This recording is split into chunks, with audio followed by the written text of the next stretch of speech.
Brenda Garcia, stunt woman and faithful Catholic? How do you keep your faith in Hollywood? Hear her story and why she decided to dress modestly and start veiling. All this right now. Joining us now via Zoom chat is a stunt woman, someone who lives in Hollywood, someone who is Catholic and loves and lives their faith. But we want to have a conversation around what that might be like. Lorena Garcia joins us now via Zoom chat. Good morning to you. Thank you for your time. Hi, thank you so much for having me. Praise be to God. A stunt woman sounds like an exciting career. What are some of your biggest projects that you've worked on? Wow, that's really nice. Thank you. Avatar 2 is one of them. It's coming up next year, God willing. Ant-Man and the Wasp, a Marvel movie. Also, The Eternals is another Marvel movie. DC's The Suicide Squad. Bird Box with Sandra Bullock. Transformers with Mark Wahlberg.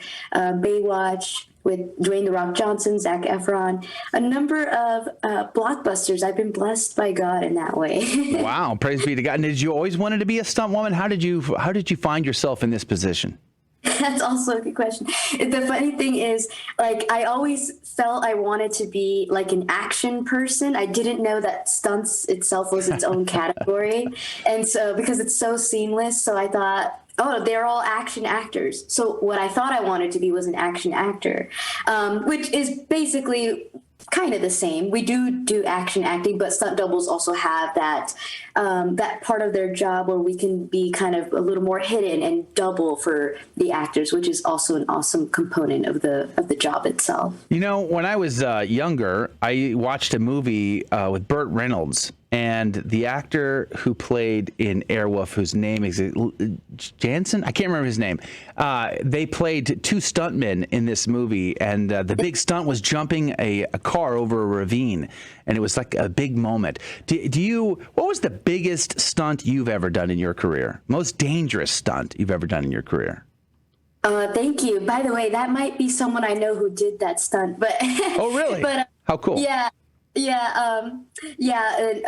Awesome, amazing, legendary stuntman. But one of the most dangerous stunts I've done includes, there's a few. I've been hit by a car. You can feel that one. Casual. Yeah. I've done some fire burns, jumped out of a building that was on fire. The building wasn't very high, but still. It fell off a 40-foot pier for Baywatch backwards into the Atlantic Ocean. Wow. Drowning sequences. Yeah, so a few things. Anything put you in the hospital?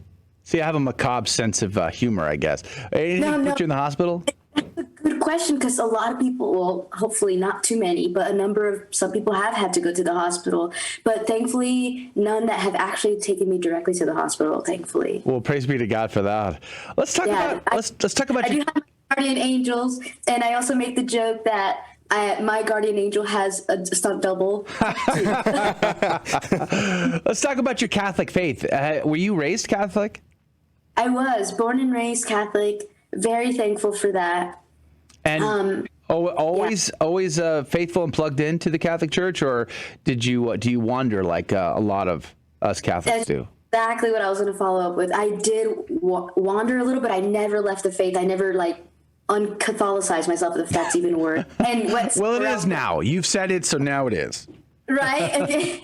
But yeah, I went through this time of suffering, and I didn't understand it, which shows you how much I knew God, which means I didn't know him that well in order for me to panic as much as I did. Unfortunately, it led me to wander a little and become curious of other Christian denominations, because I was so upset in my heart and in my life and so depressed and all these things. But the good news is God's like, I got this girl, and all it did was it convinced me more of my Catholic faith, because it led me back to the truth, which is my home, which is the Catholic faith. And I've had that encounter which was so strong with Christ, and I have never looked back. So I'm very thankful that I did kind of I never left, thankfully. But like I said, I kind of questioned things, and like I said, it just led me back to the truth all the more. And I'm living this life of conviction in Christ, in the church. What's it like to be able to be in Hollywood? Because, we have a horrible reputation of being very degenerate, not easy to be a practicing faithful person in general. So what is it like being Catholic in a Hollywood setting?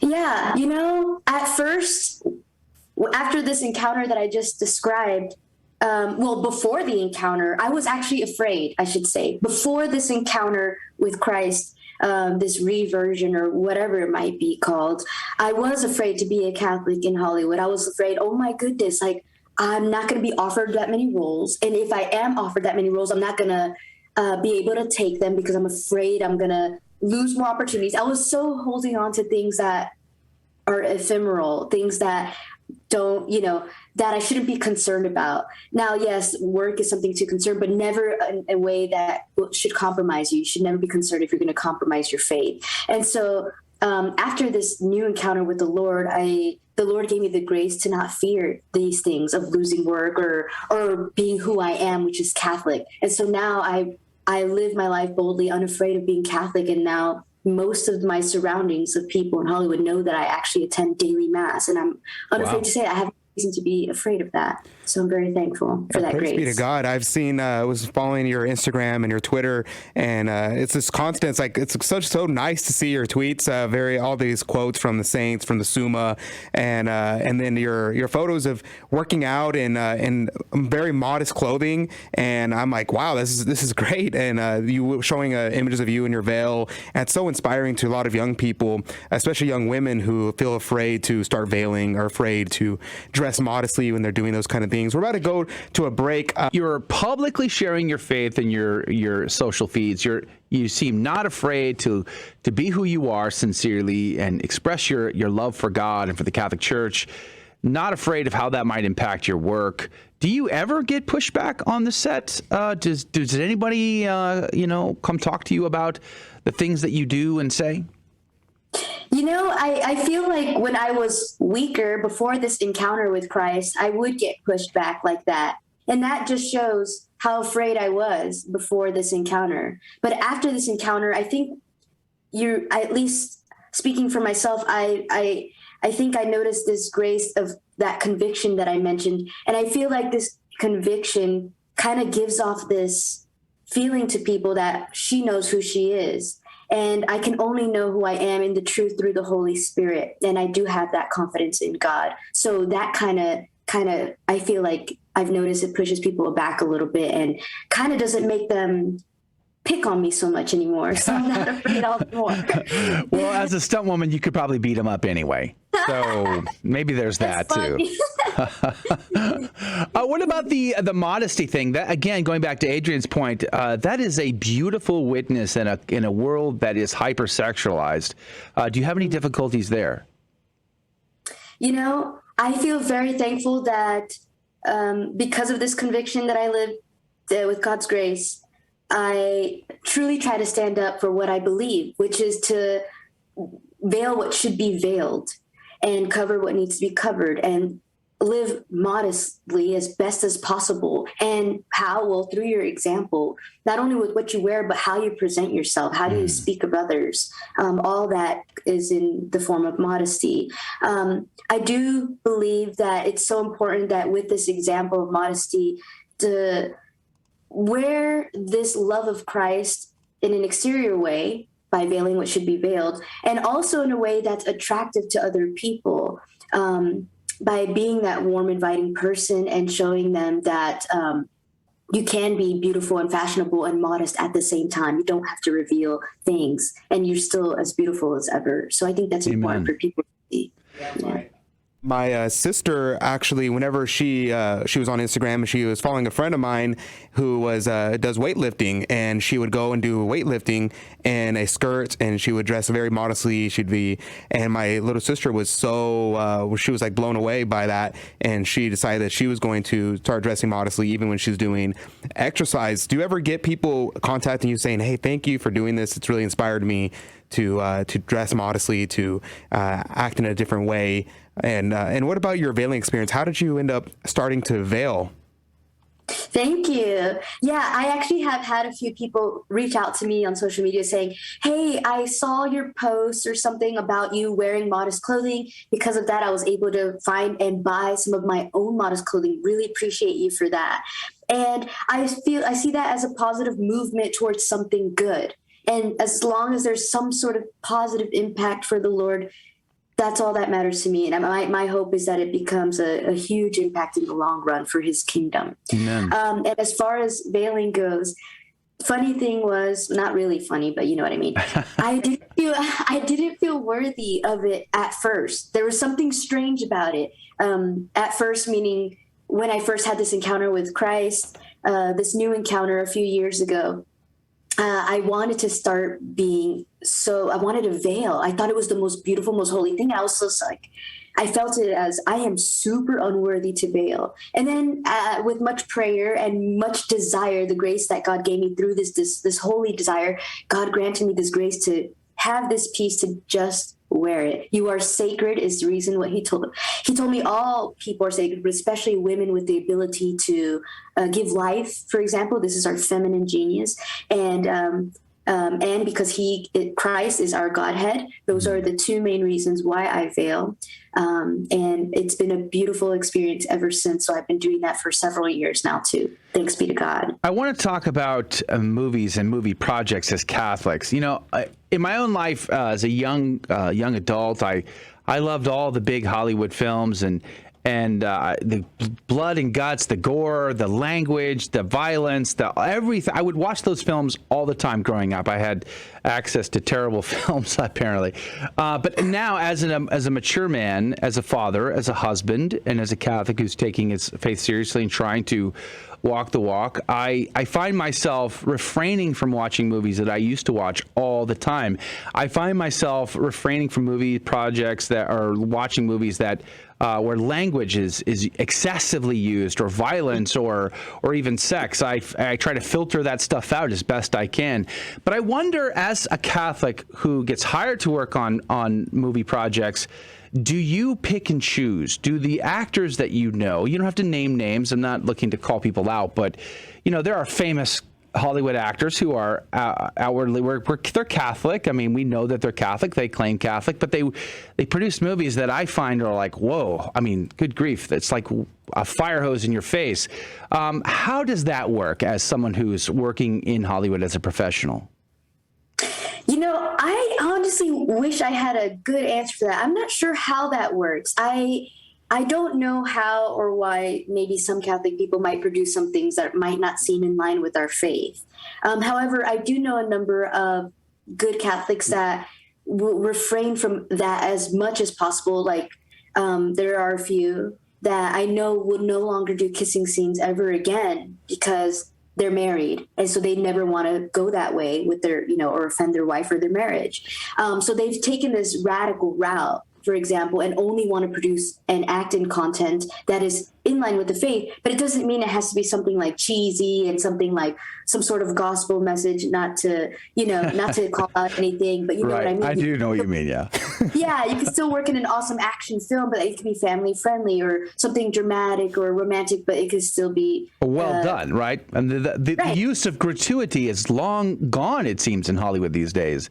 Back in the good old days, they would imply certain things. They wouldn't have to show them. But today, it's like we interrupt this plot twist to bring you violence, sex, or gore or something. It seems crazy to me. Yeah, I agree. Unfortunately. Yes, my friend of ours, Bug Hall. He was. We were talking to him, and he was saying how they really tried him and a group of friends that were Catholics, faithful Catholics, really tried to make a new Catholic culture in Hollywood, and they felt like it was dragging them through the mud, that they were not really making a change on Hollywood, and instead Hollywood was making a change on them. Do you have a spiritual director to try to guide you through this? And is it a fair assessment to say, like, maybe sometimes for your own spiritual health, some people need to abandon Hollywood altogether? Thank you. I absolutely have one of the most amazing, most gifted spiritual directors on planet Earth. I feel so thankful. Very holy, holy, holy man. I'm so thankful for that. But yes, I do have a spiritual director, and I hear what you say about what these other persons are saying, but I do cover myself in prayer as much as possible. I want to tell you a little bit about my prayer life. I start the morning with Mass. So after this, I go to Mass, obviously. And I try to do that before work every day, obviously. That's most important. And do some devotions. And the reason why I say this is because I do desire to be protected that much in Hollywood. And so I don't feel right now called in any way or threatened by this environment. And so I do hope that the Lord's grace through his mercy is gifting me with the ability to be some sort of light in some way for at least a few lives, whether it's in my immediate surrounding or in a larger way in Hollywood. We have just a couple minutes left with Brenda Lorena Garcia, Catholic stunt woman in Hollywood. Where do you see your career going? What is the lifespan of a stunt person in Hollywood? Is it kind of like a professional athlete? By the time you're 40, you're the old person in the room and you have to retire. What is that like for you? Yeah, sometimes, unfortunately, that might be the case. I know a lot of people don't want to hit the ground after age 35 or after age 30, for that matter.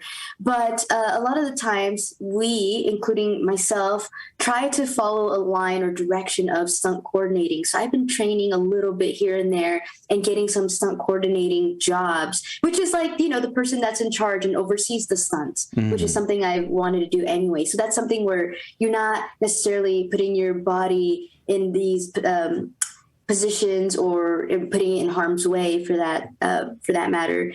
So that's one route one can take, or one can start producing and or directing and stuff like that. So those are some of the routes that some people take, and those are some of the routes that I've been attempting to follow. So pray for me in that journey. Was there a film that you really wanted to work on but didn't get the opportunity?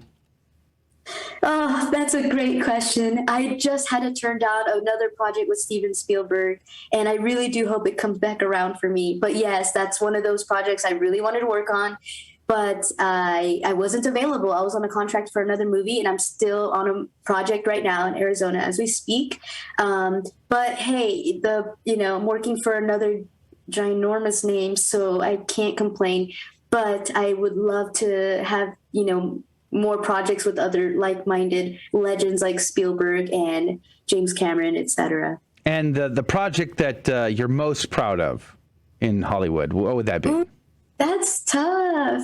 I don't know. You got to choose. You can't keep your options open here. You got to pick one, just one. A very memorable one. I always go back to Bird Box. That was such a cool experience. Yeah, I had a very spiritual encounter while I was working on that film. So wow. Well, we're out of time, so that's a great cliffhanger. Well, I guess we'll have to have you back so you can tell us about the spiritual experience on Bird Box with, I guess it was Sandra Bullock, right? Yes, that's all right. Well, praise be to God. Brenda Lorena Garcia, thank you for your time today. We appreciate it. God bless you. God love you. Have a great day and be safe out there in Hollywood. Guys, thank you so much. It's dicey at times. All right, that's going to do it for our. If you like that interview, then be sure to check out some of our other interviews that you might find fascinating. And don't forget to like and subscribe and share this interview with someone that you think will find this informative and inspiring. God love you.